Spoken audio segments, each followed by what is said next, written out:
done.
Good afternoon, good morning, and good evening to all of you connected here today with us in the Asia Pacific region or all around the world. And welcome to this virtual event to mark in the Asia Pacific region the World Antimicrobial Awareness Week. I am Manu Erali. I'm a technical officer working for the World Health Organization Western Pacific Regional Office, and I'm very excited to be here with you and to be one of the moderators of today's program.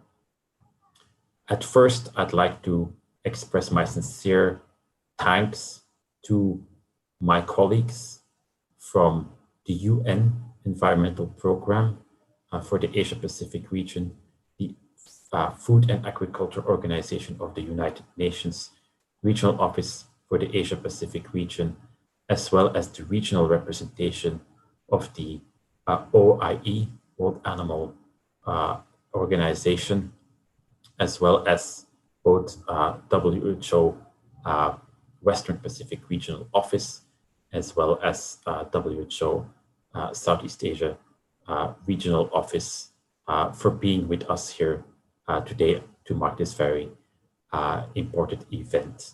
We have a very exciting program for you today, and I couldn't be more happier to see that we have easily more than 100 people already joining us today, and we're ready for an exciting program.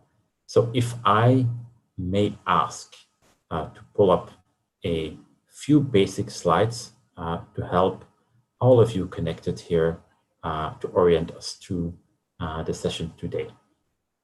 So Sophie, may I ask to pull up a quick overview slide, please?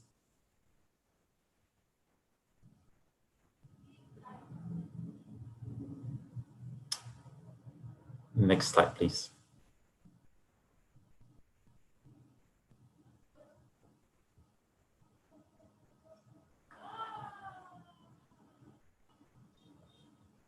Right, and as we wait for the slides, just a few basic housekeeping rules. We are this afternoon using the webinar function of Zoom, and unfortunately, it doesn't allow to see each one of you connected today, but we know very much you are there with us in spirit. So if you want to say hi to us, do feel free to use the chat function below. And we know we have people connected all the way from Iran to Fiji in the Pacific, from Japan to Australia. So we're very much all united here today in the Asia Pacific region to show our love for our antimicrobials, and of course, that we all want to do our best possible effort to preserve these antimicrobials for future generations. And so we're all our stewards for the future connected here today. So since we are using the webinar function of Zoom, we won't be able to see you. But if you would like to get in touch with us, please do feel free to use the Q&A function at the bottom of your screen. And then we will hope to answer any of your questions at some point during the panel discussion. For those of you who will not be able to stay throughout the entire event, this event will be around 70 to 90 minutes. We will record it and we will make it available after the meeting. And if you are not watching us on Zoom, we are also live on the OIE website, Facebook page, if I'm not mistaken. Okay, so if I may have the next slide, please.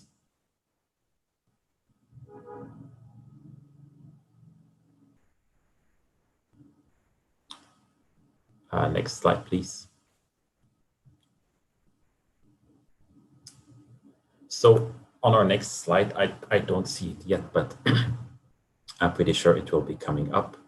We actually quickly show you what we have in store for you today. At first, after my practical remarks just now, we will actually be showing you a series of video messages and live interventions of some of our most prominent representatives of the 4 organizations connected here today. And that is from at the global level, we have Executive Director of UNEP speaking to us, as well as we have the regional directors and regional representatives of the FAO, the OIE, and WHO, WIPRO, and we have the Director of Program Management of the WHO Sierra office connected to us live with his interventions. After these very, very important opening remarks, which will help to set the vision and shape our event today, we will be getting some of you and most of you, sorry, up to speed on antimicrobial resistance. We know, of course, for many of you, it's a topic you've heard of, but maybe not everybody is very familiar with the ins and outs on AMR. So we have tried to put together a couple of simple ways to actually get you up to speed on the topic. So stay tuned for that particularly exciting session. And then after that session, we will have a panel discussion that is led by student representatives from various sectors connected here today, because at the end of the day, it's our future generations. If we can start working with our future generations today, we can preserve our antimicrobials for the future. And so we'll be hearing on this topic later on in the program. And then after this, as we are on the last day of the World Antimicrobial Awareness Week, we'll quickly look back at some of the past 7 days, some of the events that have been happening all throughout the region. And then we'll draw it to a close thereafter. So with that, I would like to start us off with some key opening remarks. And I would very much like to stress that all our leaders, all our directors, regional directors, executive directors, have said they really want to be here today. And they have, of course, sometimes for competing priorities, are not able to join here, but they have actually taken it very much to heart to speak to the students today. And so when we told them this is going to be an event for future health professionals, they all were very excited to actually record a video message for you to listen how they can convey best the messages of our respective UN agencies to all of you at home, in your offices, or wherever you are connected today. So with that, I would like to ask my colleague Sophie to get ready for the video. And at first, we will hear from the Executive Director of the UN Environmental Program, Dr. Inger Andersen, followed by Dr. Jongjin Kim from FAO, the Regional Officer for the Asia Pacific. Thereafter, followed by Dr. Hirofumi Kukita from the OIE, Regional Representation for OIE in Asia Pacific, then followed by Dr. Takeshi Kasai, the Regional Director for the WHO Western Pacific Regional Office.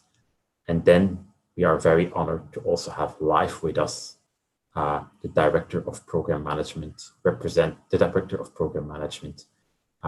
Namgyal, representing the Regional Director, Dr. Singh of WHO Southeast Asia Regional Office. So without further ado, may I ask Sophie to start the video.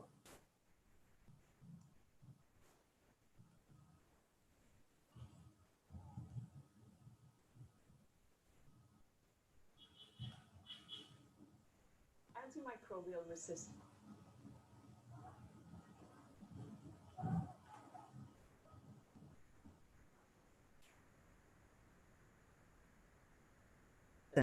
Sounds complicated, sounds daunting, sounds like someone else's problem. Well, reality could not be further from the truth. Antimicrobial resistance, or AMR, occurs when bacteria, viruses, fungi, and parasites change over time and no longer responds to medicines. This makes infections harder to treat as they become drug resistant. AMR increases the risk of illness and death. The natural environment is an important reservoir of AMR, and as human activity destroys and pollutes the environment, we are transmitting resistant microbes into people, into animals, food, water, soil, and the air. Today, drug-resistant infections kill one person every minute. Now, COVID-19 has taught us two things. One, and most obviously, we do not need any more unnecessary loss or suffering. And two, human health, animal health, and planetary health are all interconnected, and we are One Health. Addressing AMR is a critical component of One Health. Along with partners, the Food and Agriculture Organization, the World Organization for Animal Health, and the World Health Organization, UNEP is proud to drive awareness on World Antimicrobial Awareness Week, so we each understand our role in handling antimicrobials with care. Wash your hands, seek medical advice before using antibiotics, don't throw expired or unused medicines in household waste, keep animals in the most hygienic of conditions, and spread the word.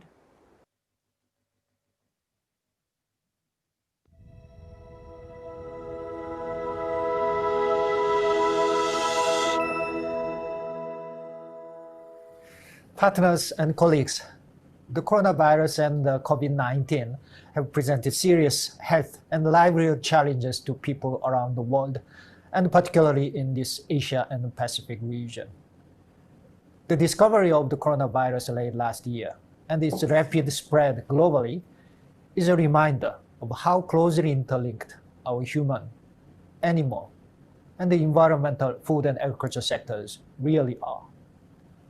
The coronavirus arrived at a time when the food and agriculture sectors were already fighting battles on numerous fronts in this region, from desert locust in West Asia to the devastating spread of African swine fever and our continuing struggle with antimicrobial resistance, or AMR.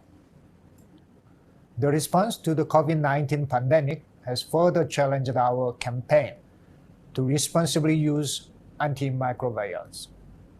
While no direct link has been established between AMR and the current treatments for COVID-19, the increased use of antimicrobials in humans re-emphasizes the importance of effective, responsible antimicrobial use or stewardship. This year's World Antimicrobial Awareness Week carries an updated slogan, Antimicrobials, handle with care. At FAO, we are focusing our work on emphasizing the risks AMR and the related threats posed to people, animals, and the environment. The response, we are also uniting with the rest of the global community to strengthen food systems and safeguard livelihoods. Specifically for food and agriculture, we are promoting good practices in livestock production, aquaculture, farming, and crop production to reduce AMR. The aim is to raise awareness on the risk of AMR and promote prudent and responsible use of antimicrobials, including antibiotics. Antimicrobial resistance is a major global threat to humans and agriculture. It has a long-term implication for both food safety and food security, and the health and economic well-being of millions of farming households and the public at large.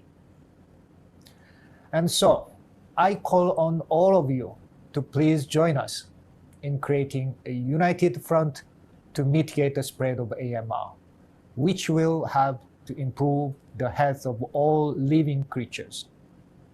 This will also strengthen our region's food systems and safeguard livelihoods. When it comes to antimicrobial use, let's handle with care.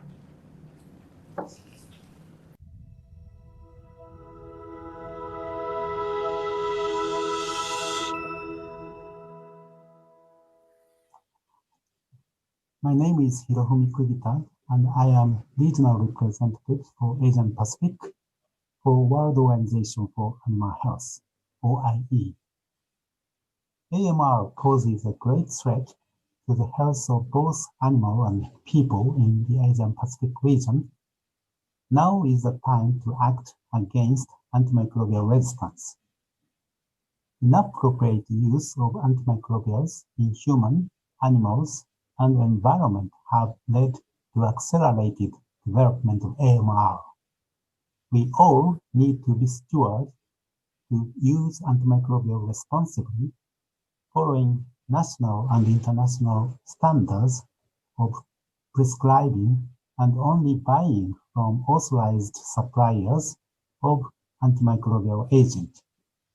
The OIE supports veterinary services to use antimicrobials responsibly and prudently in the animal health sector. Every stakeholder has a role to play in protecting the efficacy of antimicrobials. Students can advocate for their education to include AMR, equipping them with the knowledge to the future stewards for best practices when using antimicrobials. The OIE list of antimicrobial agents for veterinary importance should be implemented as best practice by well-trained veterinarians and animal health professionals. Each country needs to commit to applying OIE international standards, guidelines, and surveillance practices in national legislation for harmonization from the global to the local level. We should all continue to use infection prevention and control measures to curb AMR. Antimicrobials are essential medicine in animal health. Together, we can protect their ability to fight infection by using them responsibly in combination with good animal health husbandry and biosecurity practices. We need to be united in our effort, working together in a truly One Health manner to protect antimicrobials. I call upon you all as the next generation of caretaker of animal, human, and environmental health to play your role to protect antimicrobials. Thank you.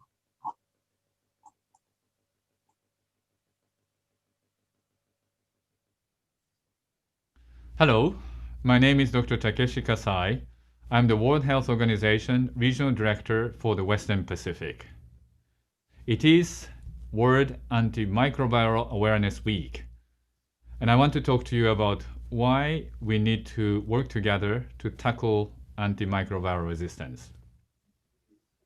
When we overuse and misuse antibiotics, antiviral, antifungal, and antiparasitic medicines, infection become harder and sometimes impossible to treat. This is a very serious threat to all of us. If we allow antimicrobial resistance to keep growing, minor injuries and simple surgeries could become very dangerous. And it's not only a threat to the health of the individuals who get those infections, it's a threat to whole economies and societies.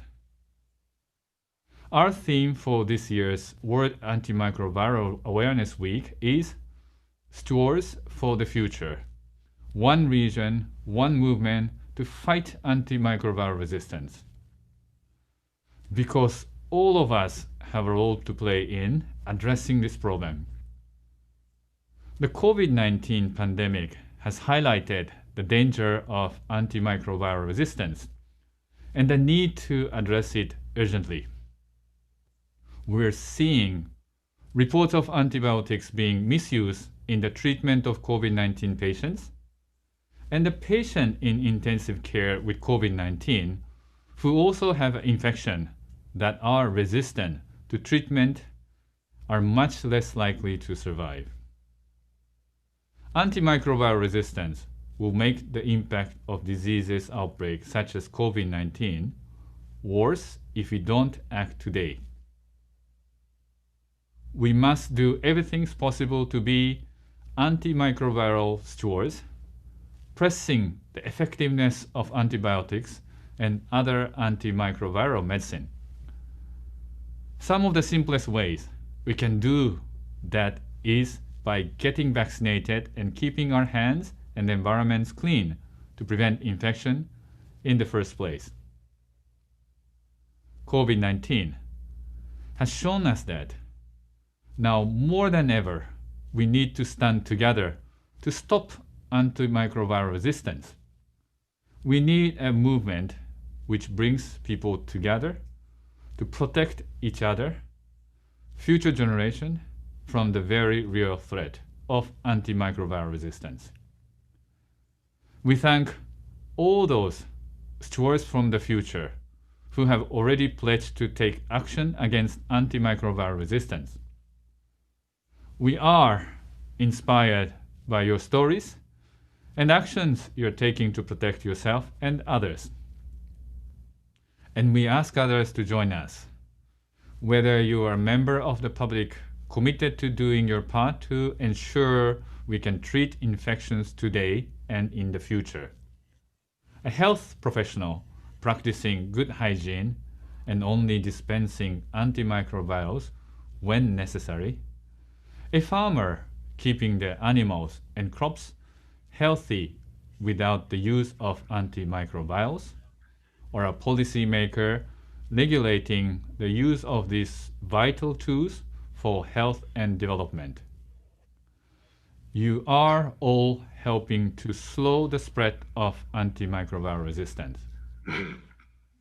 Thank you for your solidarity and support. It's helping to make the Western Pacific safe and healthy for the 1.9 billion of us who call this region home and for generations to come. Thank you very much.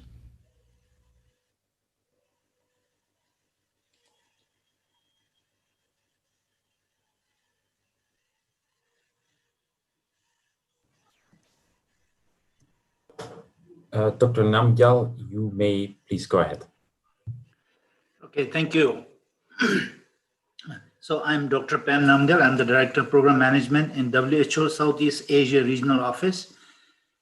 My regional director, Dr. Poonam Khetarpal Singh, was very much keen to participate in this webinar, but unfortunately at the last minute, due to unavoidable clashes, she is not able to do so.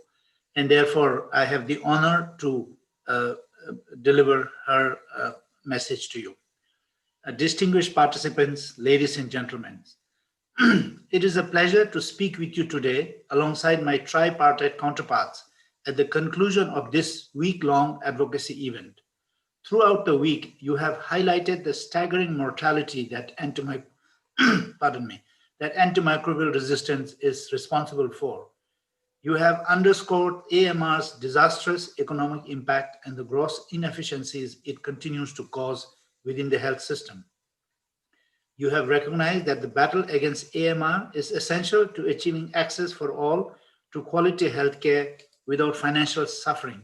In other words, to achieving universal health coverage. We know the projections. By 2050, unless urgent action is taken, AMR will cause an estimated 10 million deaths annually and will cost the global economy an estimated $100 trillion. Momentum to tackle the problem has gathered pace. As early as 2011, in the member states of WHO Southeast Asia region, the ministers adopted the Jaipur Declaration on Antimicrobial Resistance. Then in 2014, the region made the battle against AMR a flagship priority. Then the following year, in 2015, member states supported the adoption of the Global Action Plan on AMR and the World Health Assembly resolution. By 2018, all 11 countries in the region had developed national action plans to address AMR, and almost all had enrolled in the Global Antimicrobial Resistance Surveillance System, or GLASS. Member states are now signing up to expanded GLASS platform, which adds antimicrobial consumptions to the indicators the platform monitors. The region's many achievements would not have been possible without the high level and grassroots advocacy that a multitude of stakeholders have been part of and which WHO had supported. Advocacy will remain central to the region's efforts to prevent and control AMR and will be a focus on the region's new convened AMR task force. As the theme of this year's World Antimicrobial Awareness Week highlights, AMR is not only a threat to human and animal health, but also to agriculture and our ecosystems. I look forward to working very closely with our tripartite partners, FAO and OIE, and with the United Nations Environment Programme. Together, we must continue to highlight the need for all stakeholders to adopt a multi-sector One Health approach to AMR, which will in turn promote a better understanding of the problem and the need for coordinated action. Throughout the COVID response, recovery and beyond, we must continue to underscore several pressing needs. First, for all stakeholders to continue to strengthen surveillance and research to understand the main mechanisms and locations driving AMR. Second, for all stakeholders to continue identify and implement best practices that optimize the rational use of antibiotics in both human and non-human sectors. Third, for health facility administrators and subnational and national policymakers to continue to integrate key AMR interventions into policies at all levels. And fourth, for all countries to adopt WHO's AWARE classification tool, which groups antibiotics into access, watch, reserve categories with the aim of enhancing antibiotic stewardship. Through these and other interventions, our battle against AMR will be advanced and our quest to achieve UHC and with it health for all accelerated. I once again thank you for your efforts and look forward to continuing to work with you to strengthen this system so that all people can benefit from the quality assured and affordable antimicrobial drugs, yes, today, but also tomorrow and forever. End quote. Thank you very much. And on my own behalf, I would also like to wish this webinar all success. Thank you. Thank you so much, Dr. Namgyal. With that, we conclude our opening remarks of our very esteemed directors, representatives from around the region and around the world. And listening to these very inspiring words, I picked up a few of them. One is, we are all at risk. We are all affected by the threat, not only animals, not only humans, but also the environment. But more importantly, the message that resounds from all of the speeches we've heard is like, we are all together and we can stand as one to tackle this threat to health and development. And that is very important, is we are in a very unique position today to still alter the future. And what we're doing today will really benefit the generations of tomorrow. And if we stand together, we are really making a difference and are really winning the fight on antimicrobial resistance.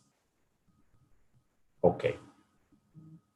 Now, I think as we move along in the program, for some of you who are connected here today, and I'm actually quite pleased to say we have nearly 200 people connected, so that's very, very exciting to have so many of you here with us. For some of you, antimicrobial resistance might be still a little bit of an abstract topic, but we've actually tried to come up with a way to introduce topic in a fun, interesting manner. And with that being said, I would like to ask my colleague Sophie to start our video. And then after the video, please stay connected. We get something exciting for you to look forward to. So please don't go anywhere. So it's going to be very exciting thereafter. So please go ahead with the video.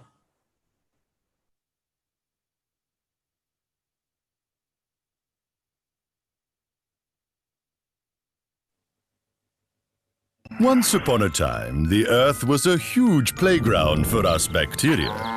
Those were joyous days. We were wild and free, helping or hurting people and animals as we wished. Then one day, humans invented antibiotics, a weapon that took this power from us and put them in control. We were no longer free to cause pain, disease and death among humans and animals. But we waited. And humans made a fatal mistake. They used these precious medicines indiscriminately in humans, plants, and animals. And some of us realized we could develop a defense to these antibiotics.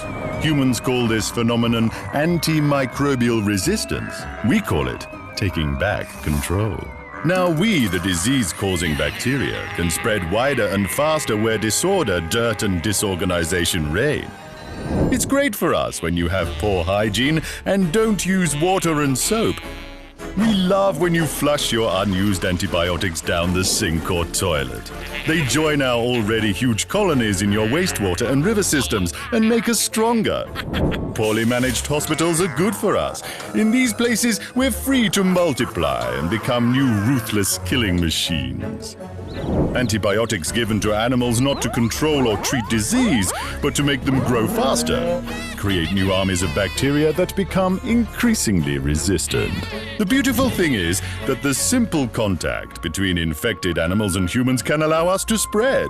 We can also circulate in contaminated food, on plants, in the soil, and in water. We can be everywhere. We've regained some of our old powers. However, I am becoming very worried. Our enemies are starting to work together. International organizations and countries are starting to coordinate all sectors, from human, animal, and plant health to agriculture and food safety, to halt our glorious expansion and stay on top. They explain to people that we can be stopped by using antibiotics, as per doctor and veterinarian's advice, and not for growth promotion, by adequate wastewater management, and by having proper hygiene and cleanliness at the hospital and at the farm. Humans could become wiser and keep us down. A disaster. Imagine if everyone listened to their advice. I am no longer safe. My ability to resist antibiotics could disappear. Don't let antimicrobial resistance take control. Be responsible when using antibiotics.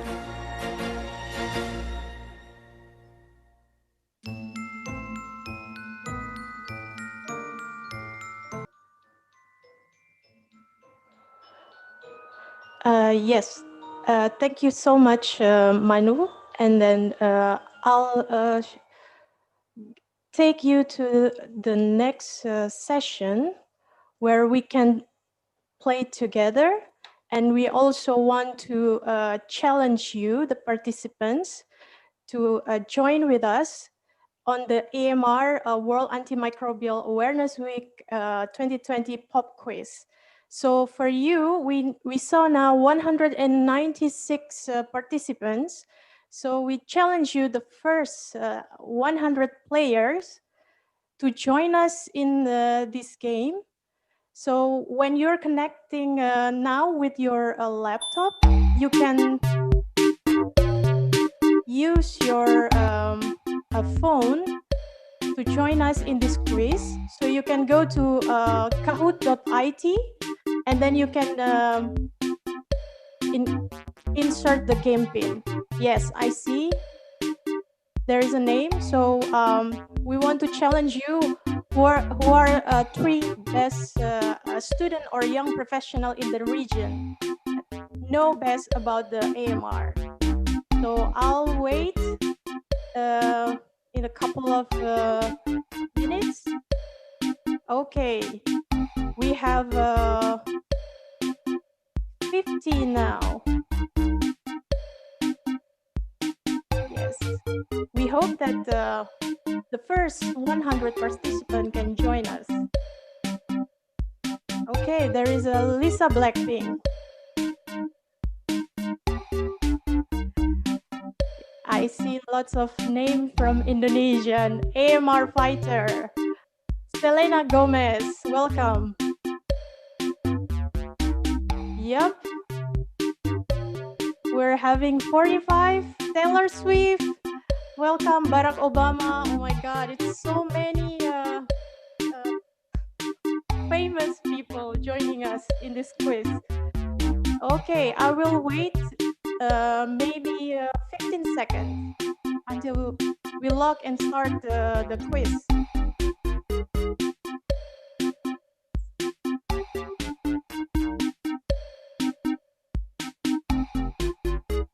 Okay, 5, 4, 3, 2, 1. Yes, then shall we start? So you will see the question in your Zoom screen, and also the option on for the answer on Zoom screen, and then you can have the option to click in your phone. Okay, we start now. Yes. First question. Antimicrobial resistance happens when my body becomes resistant to antimicrobials. Red for true, blue for false. Wow, so quick. You need to be quick, and then needs to be correct to be the winner. Yep. Okay.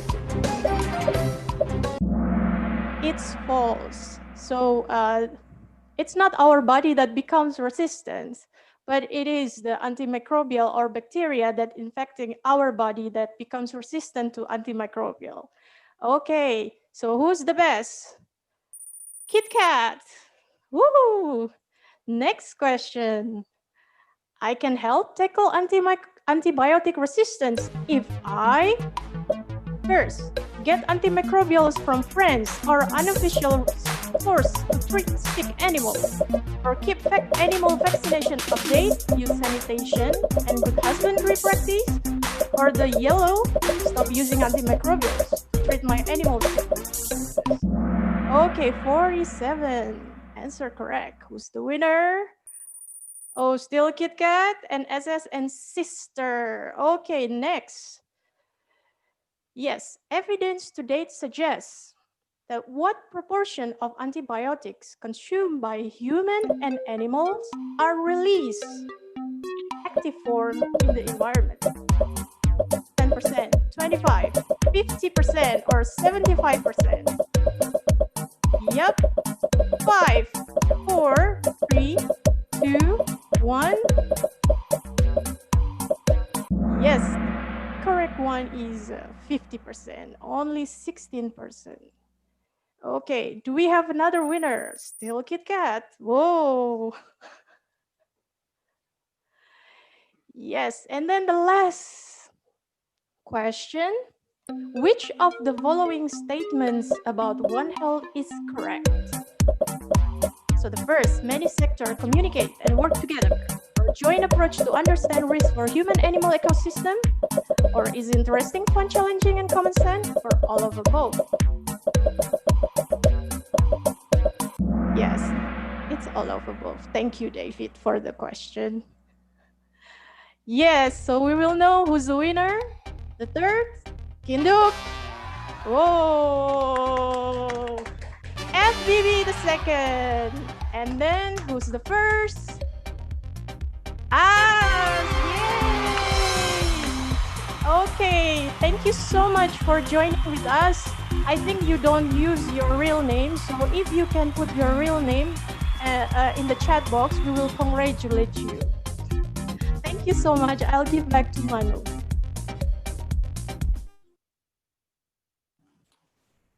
That was actually very exciting, and so happy to see you. So as whoever you may be, where you're connecting from, I see as written something in the chat box.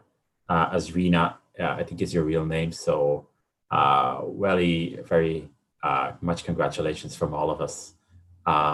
That's really, really exciting. I can't help to think what happened to Kit Kat at the very end question. But anyhow, we will maybe find that out later. Okay, so I think that was very exciting. And I think that brings us quite nicely to the next segment in our program. And we're going to talk a little bit more about antimicrobial resistance and the role that each one of you can play here. And I think that's something that has become quite clear in the last 40 minutes now that we are talking about this. This is really something that you can play a part in. And whether you are in the human health sector, animal health sector, the environment, or even not even connected to any of those sectors, you can play your part. And so what we have come up with today is we are actually having a panel discussion prepared for you with a number of guests who are our future professionals to work on antimicrobial resistance. Our future professionals, in other words, students or people who will be our veterinarians or doctors or nurses or policymakers of tomorrow. And we couldn't have thought about a better moderator to lead this particular session than the following person, Dr. Vipat Kuruchitam. And Dr. Vipat is actually very, very happy to have us with us today because he's the president of the executive director of the Southeast Asian One Health University Network. And this particular network connects 84 universities in 8 Southeast Asian countries to shape future health professionals, future professionals on the topic of One Health. And so Dr. Pat or Vipat is probably the best connected person to talk to us and to lead our students and our future health professionals into a exciting panel discussion. So with that, I would like to give it to you, Dr. Vipat, to get us started on the panel discussion. So over to you. So thank you very much, Dr. Menu. So thank you for inviting Southeast Asia One Health University Network to share the sessions to discuss the importance of collective action on AMR. So as we know that AMR is a global health problem that no one sector can solve it alone. So it's urgent for governments, international organizations, NGOs, academia, and the private sectors to work together to tackle this challenging problem before it becomes too late. So as already discussed, a failure to address the AMR problem could result in 10 million deaths by 2050. So I'm delighted that the sessions get to highlight the students, our future One Health leaders that become the highlights of today. That we have 3 students from 3 different countries representing each major discipline of One Health: human health, animal health, and environmental health. So let me introduce our panelists one by one. So the first is Ms. Florencia Rahati Pujiani, representing human health. She is the chairperson of the International Pharmaceutical Students Federation Asia Pacific Regional Office. She's received the most outstanding students of pharmacy Udanaya University in 2019 and the Gold Medal Award for the International Innovation, Creativity, Technology exhibition in 2019. She is currently pursuing the final professional pharmacist license degree at Udayana Universities in Bali, Indonesia. And her interest is in public health and industrial pharmacies. For our second panelist representing animal health is Mr. Ashish Akihari. He's a president of International Veterinarian Students in Nepal. And also serve on the International Veterinary Students Development Aid Director Scholarship Task Force as a member. So he's currently an undergraduate student at Tribhuvan University, Institute of Agriculture and Animal Science in Nepal. And his interest is in wildlife medicine and surgeries. Our last panelist, but not least, is Mr. Christian Ramos, representing environmental health. He's currently a master's student in public health with a major in medical biology at the University of the Philippines, Manila, UP Manila. He received a scholarship from the Accelerated Science and Technology Human Resource Development Program from the Science Education Institute, Department of Science and Technologies. So his research interests are quite in many areas. So it's including antibiotics resistance in germ, negative bacteria, distribution and diversity of antibiotics resistant genes in the aquatic environments, and application of molecular-based methods in studying antibiotics resistant genes. So let me run through the format of the panel discussion today. So you can have 2 rounds of questions. There will be 2 questions for each round for each panelist to address. So each panelist do address the same questions from their sector perspective, and you're going to have 2.5 minutes for each round to address the 2 questions. So after the 2 rounds, we're going to open the floor for questions. So all the participants, you can access the Q&A box on the bottom of your screen. You can type in the questions there. So we given a limited time, we will accept the questions through the Q&A only through text. So let's start with the first round for the first 2 questions. So we are delighted to have the young professional, the future generations of One Health leaders with us today. So from your perspective, how do you see your sector helping in slowing the spread of AMR? And how can One Health approach solve the collective action problem of AMR? So let's start with the human health perspective, Ms. Forencia. The floor is yours for about 2.5 minutes. Thank you so much, Mr. Pot. And first of all, I would like to thank WHO for implementing the Stewards for the Future campaign on behalf of IPSS that actually has supported us, pharmacy students, to take the concrete actions to educate the communities and reflect our practices and commitment where we can adopt to help to decrease the rate of AMR in the future. And IPSS as a youth organization which represents the future pharmacists advocates for two things to answer the first question. First is expansion of pharmacists' role in AMS for antimicrobial stewardship. It is undeniable that pharmacists play an instrumental role from the selection. We also play in the distribution of antimicrobial medicines, infection prevention, surveillance, and improving prescription and use of antimicrobials. And therefore, pharmacy should be the core of multidisciplinary AMS team and be allowed to vaccinate patients to reduce the incidence of infection and thus the need for antimicrobials. And pharmacists have to be adequately equipped with the proper training on AMR to increase the coverage level efficiently to prevent the widespread burden of AMR. And the second is further contribute to educating appropriate and responsible use of antibiotics by developing different kinds of educated content to increase the awareness of AMR, such as first is health promotion strategy by using national language to make it adopted locally. Example is IPSF April AMR booklet adopted in 11 Asia Pacific official languages.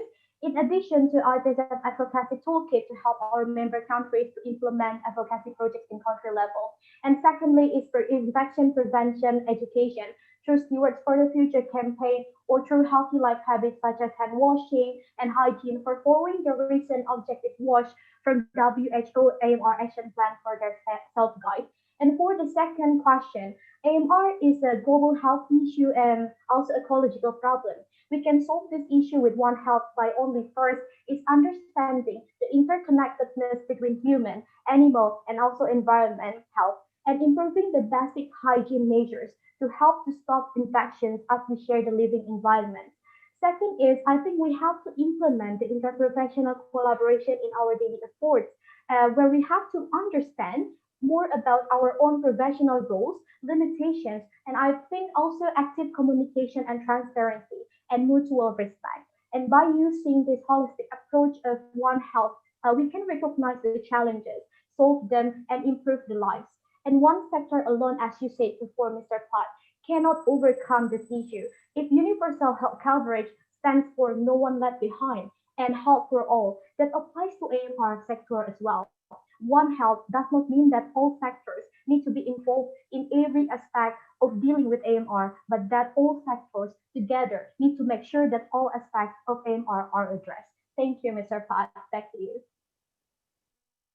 So thank you for a brief and excellent point reflecting for the human health. So as we know that the antimicrobial is being used not only for the human health but for the animal health side as well. So the same questions to Mr. Ashish. How are your sectors helping slow the spread of AMR, and how can One Health approach help solve the problem?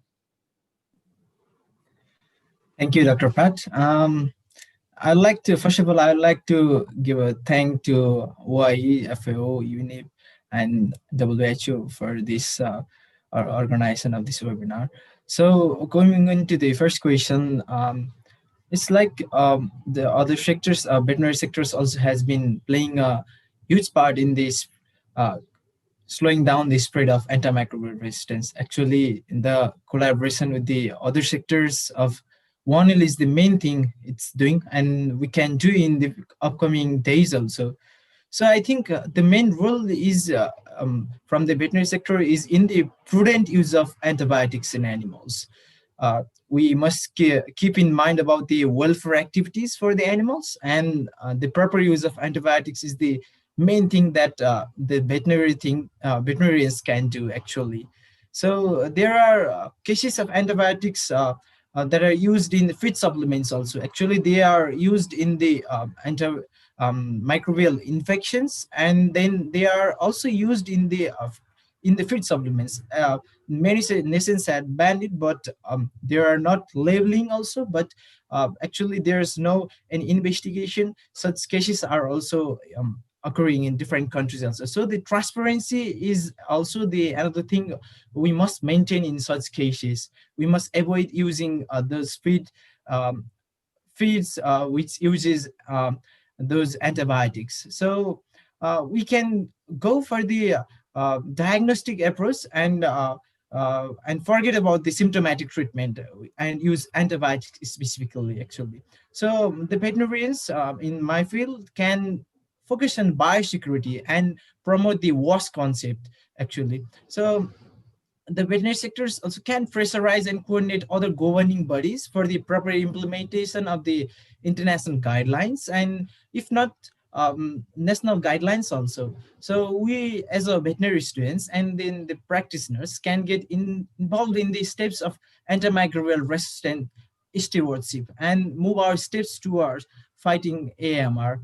So coming to the next question, actually, One Health is a concept which is very common to all, and then it brings all the stakeholders related to antimicrobial resistance in a common table for the cooperation. Actually, it's kind of a cycle-like thing that affects all the sectors equally. So all the professionals from the different level, different field can cooperate actually intact in this concept. So for me, One Health is the best approach to bring innovative ideas to fight antimicrobial resistance. Over to you, Dr. Pat. So thank you very much. So as we know that the antimicrobial uses is being used in all sectors, and actually they use even more in the animal health sectors for that. So last, we turn to the environmental health perspective from Mr. Christian to address how your sectors are helping slowing the spread of AMR and how One Health approach can help. So first, thank you for this opportunity to participate in this event. So I see environmental professionals help in slowing the spread of AMR through conducting research studies to fill the recognized gaps in knowledge about AMR in the environment. So actually, I'm doing research regarding AMR, and we know how research is important in public health. It is not only to understand the spread of AMR in the environment, but also to come up with effective controls and mitigation strategies for this. So the other one is to addressing contamination of the environment with antimicrobial residues with other biocides. What we can learn from the past studies is that antibiotic residues can be found in various environments. Antibiotics consumed by humans and animals are not completely absorbed in the body, and the remainder usually excreted via urine and feces in active form into the environment.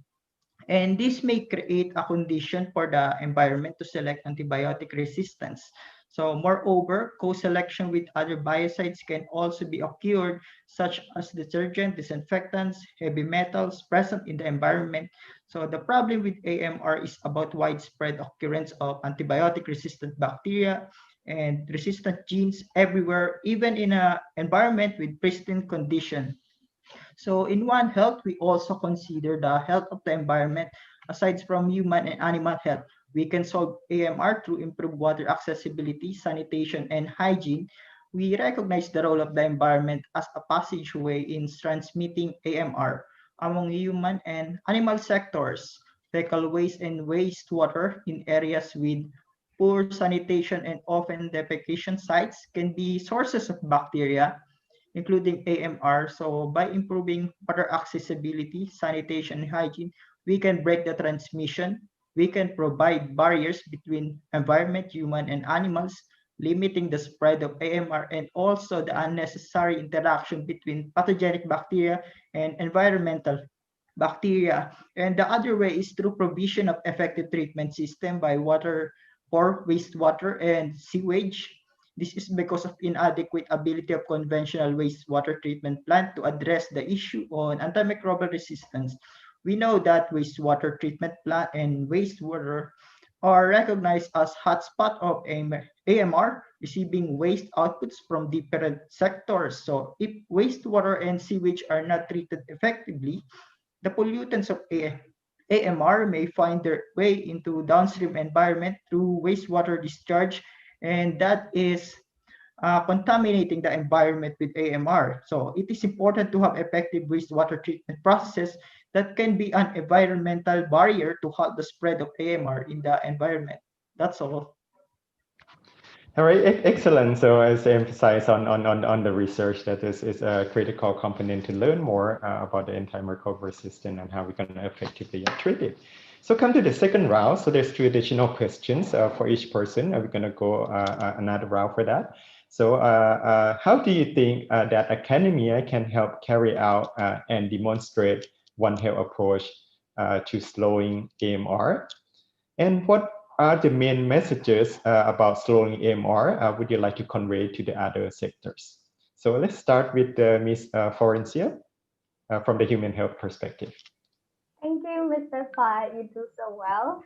So I think academia should first is formally recognize AMR learning efforts and see an opportunity for the development of better resources and training opportunities of AMR for the students in the healthcare professions, where I think that early engagement can provide a strong foundation for AMR knowledge for the students as they progress through their careers as prescribers and also patient educators.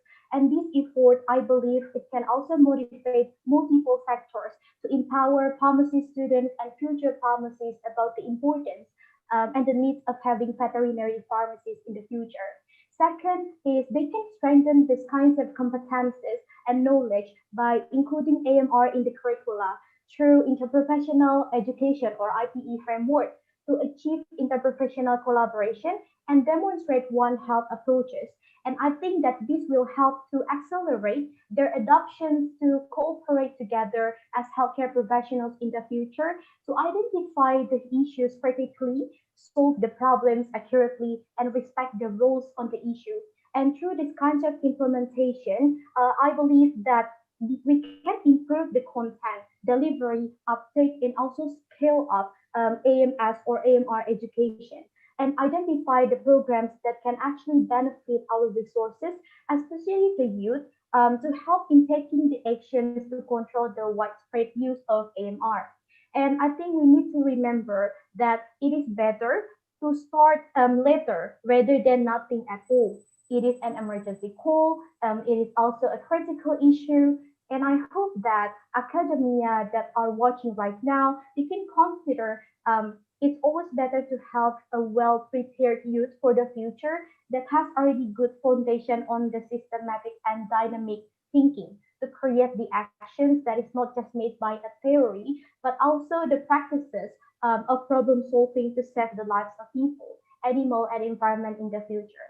And what I would like to convey in this message as my final remarks is speaking on behalf of International Pharmaceutical Students Federation or IPSF that represents pharmacy students, we believe that we have to stand together, stronger, hand in hand, to build a resilient health system for the community. We have to ensure that all people are educated accurately and right with our roles, and we need to do exactly what we want others to do as the healthcare professionals in the future. We also need to further enhance our collaboration to promote One Health so communities will have a further better understanding of what One Health is and why they matter to break this tightrope of AMR. And I think that we also hope that the future pharmacists' voices and even the pharmacists now can be heard and recognized as we are at the forefront of this action. Slowing AMR needs a larger reach and ensures everything is accessible. But if I can be the stewards for the future, you can too. So that's all from IPSF. Back to you, Mr. Pat.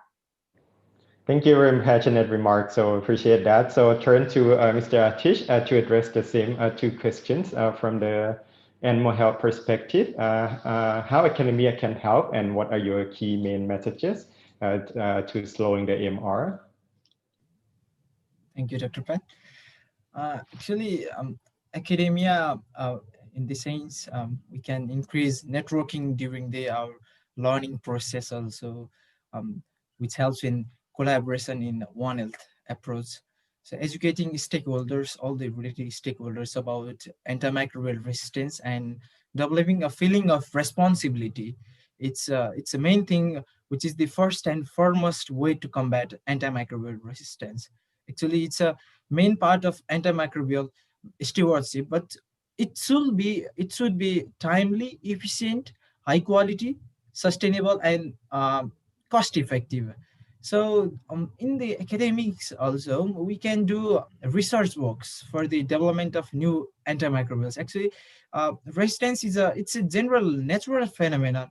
We always need a new antibody for the resistance, but the case is it's the resistance is growing faster than we expected actually. So focusing on the development of new antibiotics is a must in this present scenario. And my main message for from my side is that to start from their own home, whoever from wherever you are participating in this webinar, you must start from your own home, and then please feel the responsibility and perform actions, because it's the basic step towards slowing down of antimicrobial resistance. We are the ones to play the vital roles in preparing of national guidelines. Um, if it's not prepared, then for the prepared proper implementation also. So there are, out of 192 UN nations, there are 58 nations we didn't respond to. It's a fact from a research study from WHO. It's which didn't respond to the tripartite survey. So we are not from this from these countries, 58 countries. But if you are, then act now to pressurize your government to respond and follow the international guidelines, and you can be the part of the change that you wish to see in this world. So antimicrobial resistance, this can be summed up in 4D. It's all about a right drug, a right dose, de-escalation to pathogen-directed therapy, and a right duration of therapy. So feel responsible and be responsible and use antimicrobials prudently. Thank you. Over to you, Dr. Right, Pat. thank you. So we have to start from your home. So that's great, and then work out with others and work collaboratively for that. So last but not least, Mr. Kristen put us through the environmental health perspective. How academia can help, and what are your key messages about slowing the AMR that you to convey? So thank you for the questions. So I think academia can help in slowing AMR through carrying research studies to better understand AMR in the environment, and also to develop mitigation strategies to address this problem. So many recognized gaps in knowledge are still needed to fill. There is a need to develop a standardized methods and protocols to measure AMR potential, and also a need to know the actual risks associated with AMR in the environment. So academia can also help through communication and collaboration with target stakeholders who have main concerns on the issue of environmental contamination. So stakeholders can be government organization, private sectors, volunteer group, environmental professionals, engineers, or even the civil society. So we need collaboration to keep all sectors be engaged in tackling AMR. In academia, research findings are communicated with the key stakeholders, for example, pharmaceutical manufacturers and livestock owners, to influence their practices in wastewater management and antimicrobial use, respectively. So, moreover, engagement of academia through collaboration with policymakers can help in formulating evidence-based environmental policies to control environmental pollutions. So, I would like to emphasize the need to have better integration of environmental monitoring in AMR surveillance systems. This is because current surveillance systems have limited scope and often focus in AMR associated with human infections. So I want to reiterate the role of environment as a natural reservoir of AMR. So studying AMR in the environment and its natural resistome will contribute to the current understanding of emergence and spread of AMR to other sectors. And also, we should control the environmental pollution with antimicrobial residues. By embracing the One Health, so we can do something to slow down the spread of AMR. We cannot deny the importance of the environment sector in protecting the public health.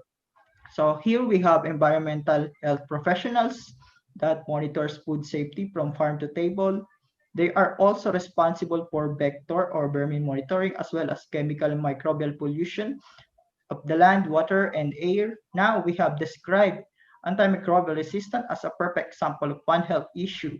So because of its manifestation in all three sectors. So this also means the roles of every sector that keeps the problem going worse. So we need to act as one with basic goal to attain the optimal health for everyone. So for my part, it's simply us protect the environment as we need to protect the public health. That's all. So thank you so much for all the three panelists.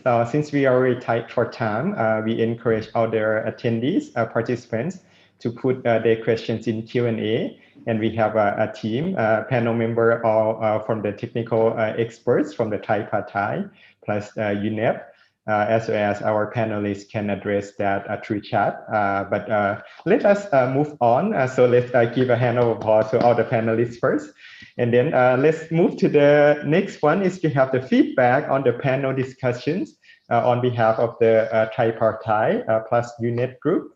Let me introduce Dr. David Sutherland, WHO Technical Officers, Tripartite One Health Coordination Group for Asia and the Pacific to address the feedback from the panelists on the sessions. Dr. David?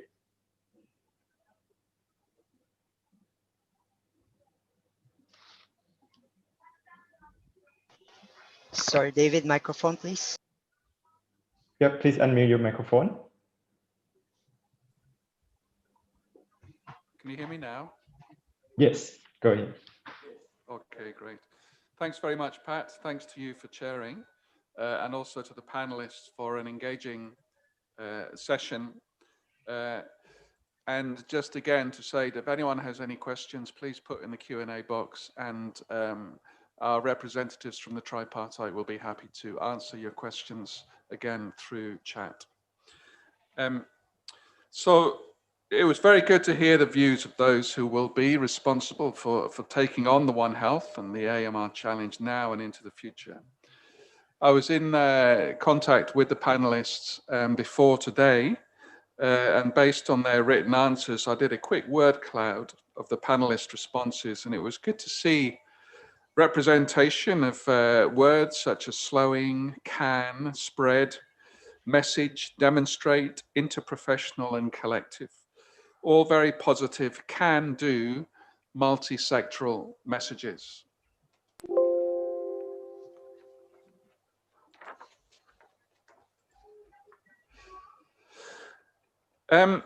So I'm just going to talk a little bit on the response about ourselves as a tripartite plus with UNICEF, and about our approaches to One Health and the work that we do together on a One Health approach. So we as members of the tripartite work independently in our own sectors. The considerable scientific and technical requirements make this essential. But representatives from our organizations realized many years ago that we must not be exclusive in our working. Many health issues are multifaceted in their origin, transmission, and impact, and they need a holistic response through One Health. So whilst we need to work in our own sectors due to the specific settings, issues, and concerns related to the agriculture and human health sectors, there are many shared settings and concerns that make it essential for us to work more closely. And AMR is one of the issues where a multi-sectoral One Health response is most important. As we heard in the quiz, One Health is practical in terms of programs, policies, legislation, and research, and in communication. It is academic in trying to understand the risks for human and animal health and ecosystem health as a whole. And it is philosophical through an holistic vision to address complex challenges. It is indeed also interesting, fun, and common sense. One of the best demonstrations of One Health in action is the joint external evaluation of capacity and progress in implementing international health regulations. This is being carried out in many countries in the region.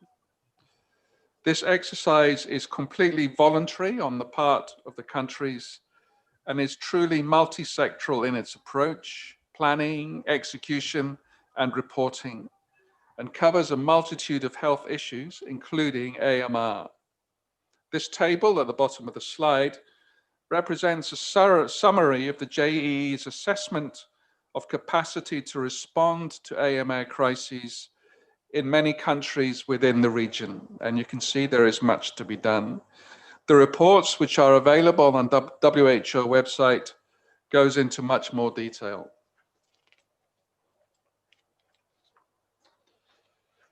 The tripartite plus UNEP work with countries and with stakeholders in many ways, most of which are in the background, encouraging, advising, supporting, and monitoring national, regional, and global responses to health issues. Some tripartite work is also more public, with the public, such as awareness raising, Global Action Plan Strategic Objective 1, but we also help by supporting research and surveillance, and infection prevention and control, and antimicrobial stewardship. We work multi-sectorally through a variety of mechanisms, such as bridging workshops, multi-sectoral task forces, and as you can see on the left-hand side of the screen, the recent multi-partner trust fund for AMR, for which this region is showing the way. If you Google our organizations, plus AMR, you will find plenty of excellent information of AMR issues and responses. And I would encourage you to study and to get involved. This Trello label, which has been stalking me throughout my presentation, refers to a site with materials for this Awareness Week, but also beyond. And these materials are from the tripartite plus UNEP. So I'd encourage you again to have a look. Thanks again to our panelists and to panel chair Pat for an enlightening session. We need to increase our efforts as a matter of real urgency. Thank you. So thank you, Dr. David, to provide feedback on behalf of the tripartite and the UNEP group. Just wrap up the sessions briefly. So AMR is an urgent threat that all sectors are affected. So let us unite to work together to slow the spread of AMR. So be responsible when you're using antibiotics. Academy can be helping with the educating students, the future generations of One Health professional on antimicrobial. So if you can incorporate the AMR into the university curricula, it will benefit the future generations to come, many future generations to come. Academia can also help doing research to know the problems and how best to implement, come up with interventions to address those problems. And then the outreaching to the communities as we need to orient people at all levels about AMR, so on that. So with that, I end the sessions and turn it back to Dr. Menu to moderate the next sessions. All right, thank you so much, Dr. Pat, and all the distinguished student representatives. It was a very, very interesting discussion indeed.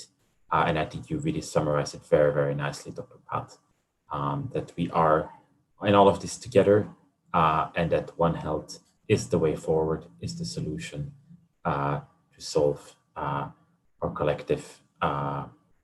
collectively the issue of, or the topic of antimicrobial resistance.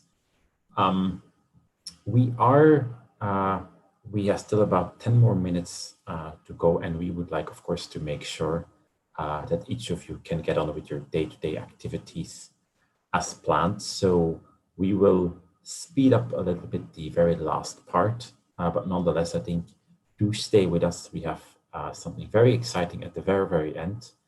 So do stay with us. And if I may have the slides, I will cycle through this part fairly quickly so that we can get you out of here on time. And I know with students, as they're always eager to go home at the end of a lecture, so we also respect that. So if I may have the slides, please, Sophie.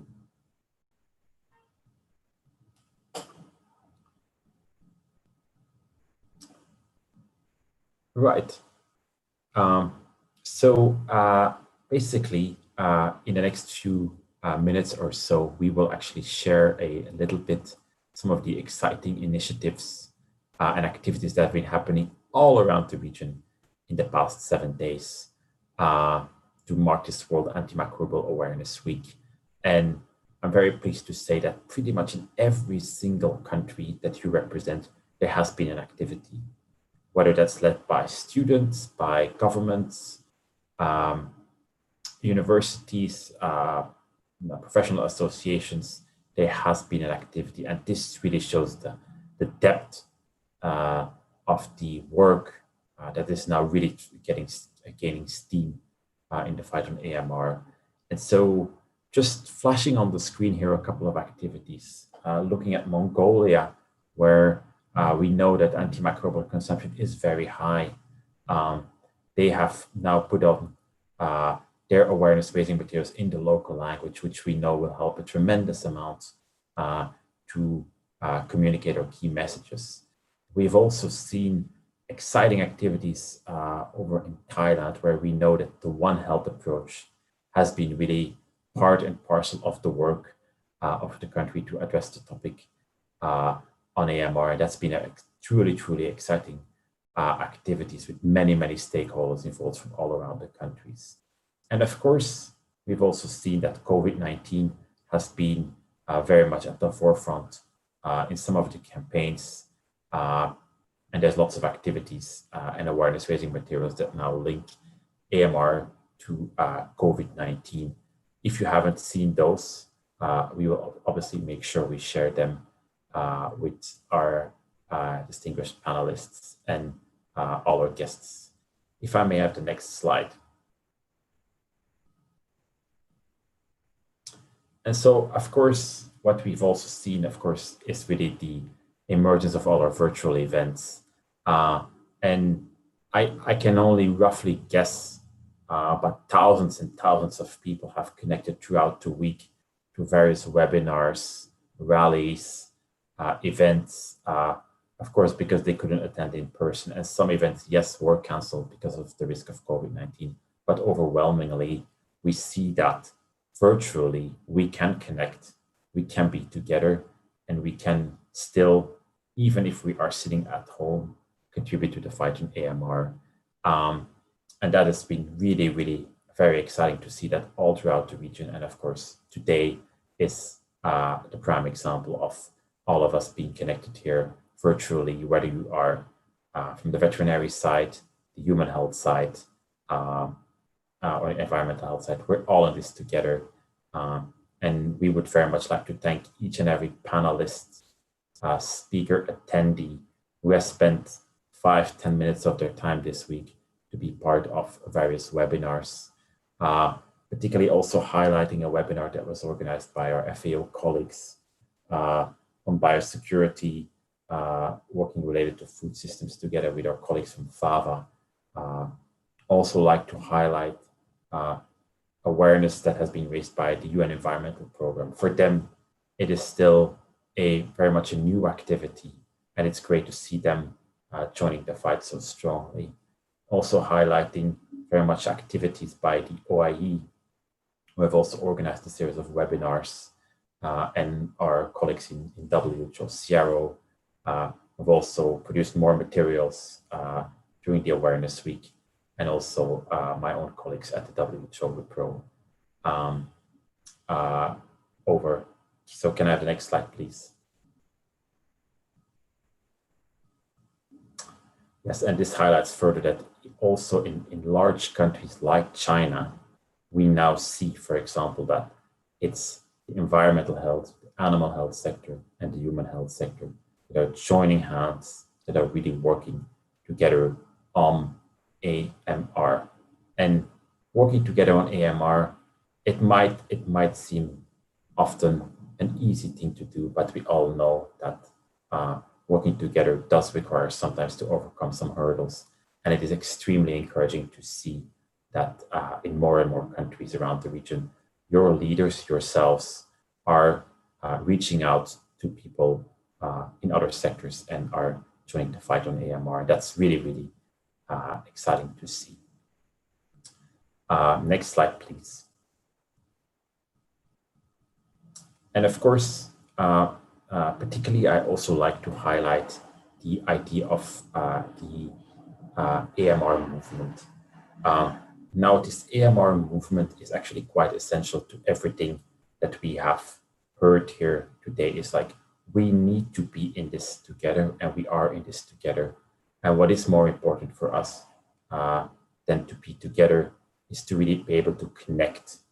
And the way how we hope that is in future, in the future, you can connect to us is by joining us to be part of the AMR movement.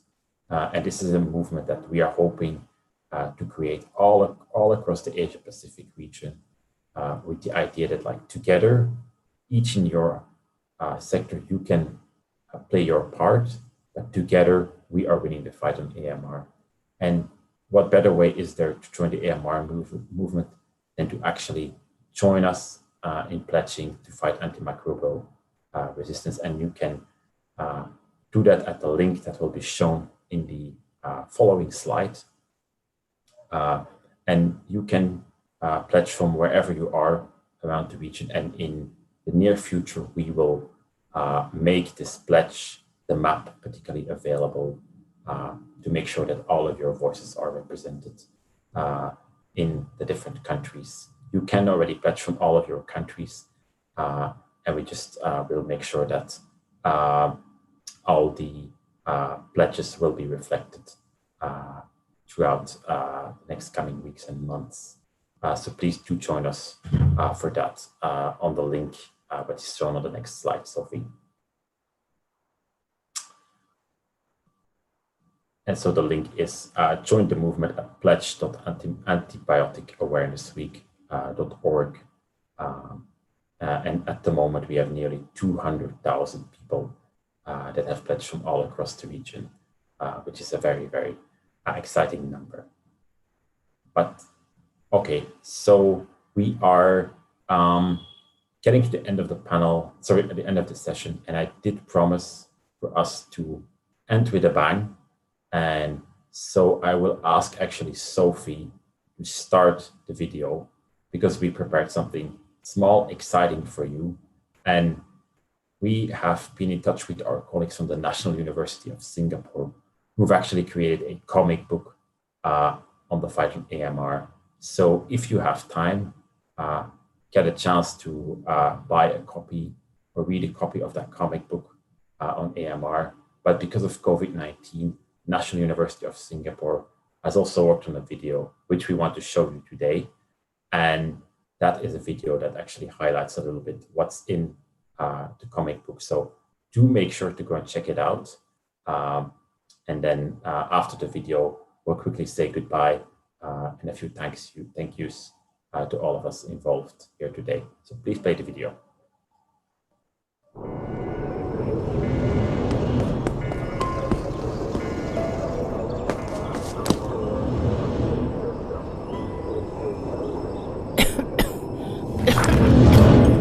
See? You still insist that you need to see the doctor?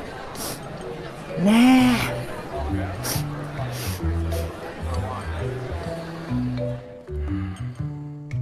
Auntie, your lungs sound clear. Both your COVID tests are negative. Your infection is likely due to a flu or other common cold viruses. I will prescribe you some Panadol as well as cough medicine. But shouldn't I be getting antibiotics? Better and faster, right? No, auntie. Antibiotics are for bacterial infections, not viral ones.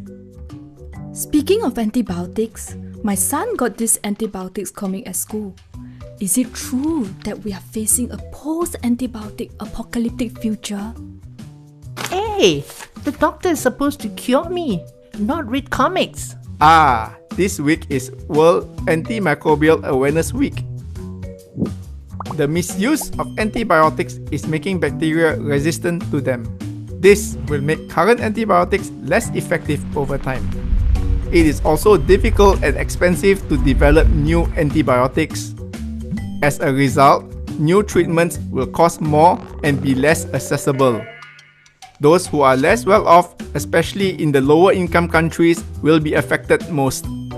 Today, about 700,000 people die each year from antibiotic resistant infections. Experts predict that if we don't change our habits, the number could rise to 10 million by 2050. That's why nowadays we are more careful in prescribing antibiotics.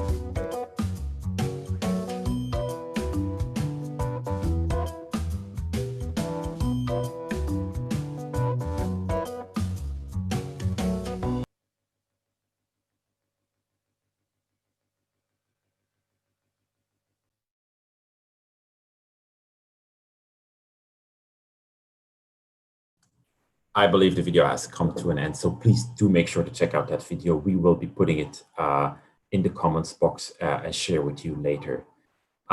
So with that, we have come to the end of a very exciting United to Preserve antimicrobials. So I would very much like to thank everybody who's been involved in putting this one together.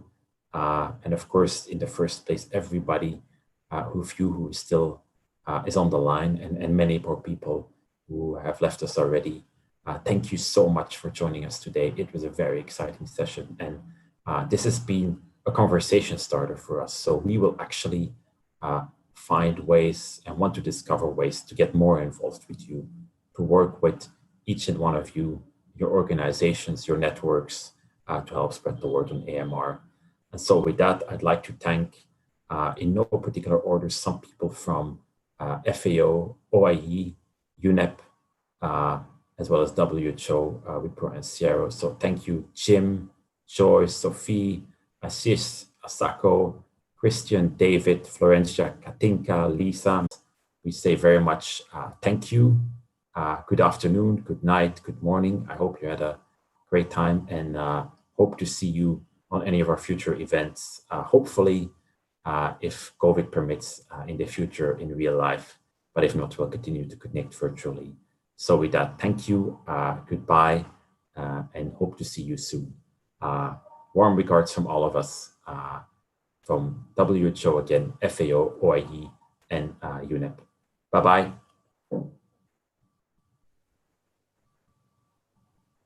Bye-bye. Bye-bye.